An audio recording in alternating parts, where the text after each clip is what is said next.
Hello sa lahat! For today's video ay papakita ko sa inyo ang ilan sa mga tanim namin. Mas nakakatipid talaga kapag meron tayong sariling mga tanim. Lahat pala na nakikita ninyong mga prutas ay organic. Hindi na ako nakatiis at kumuha na ako ng isang piraso na saging para matikman.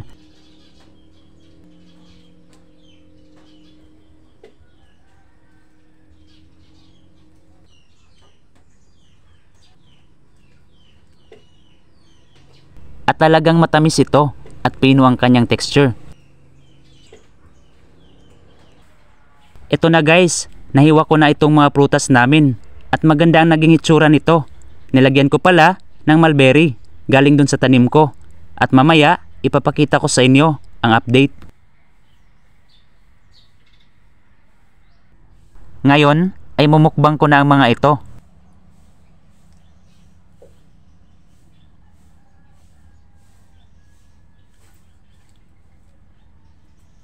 Matamis guys.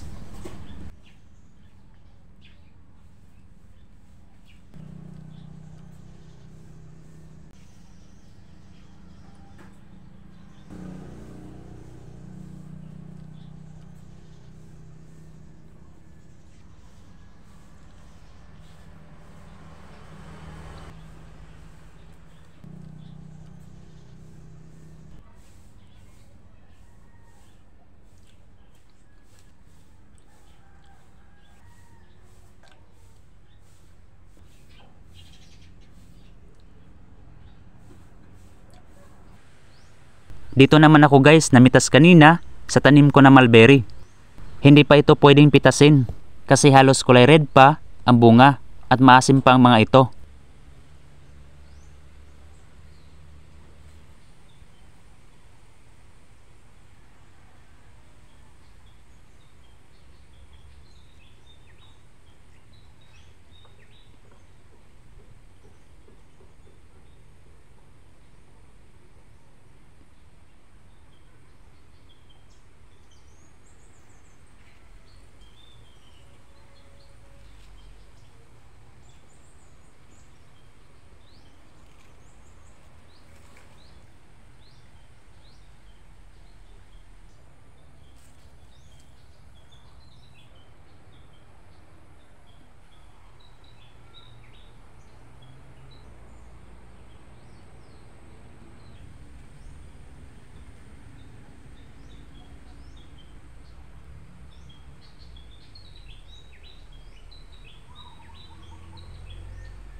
Ito naman guys ang aking Australian mulberry na nakatanim sa lupa.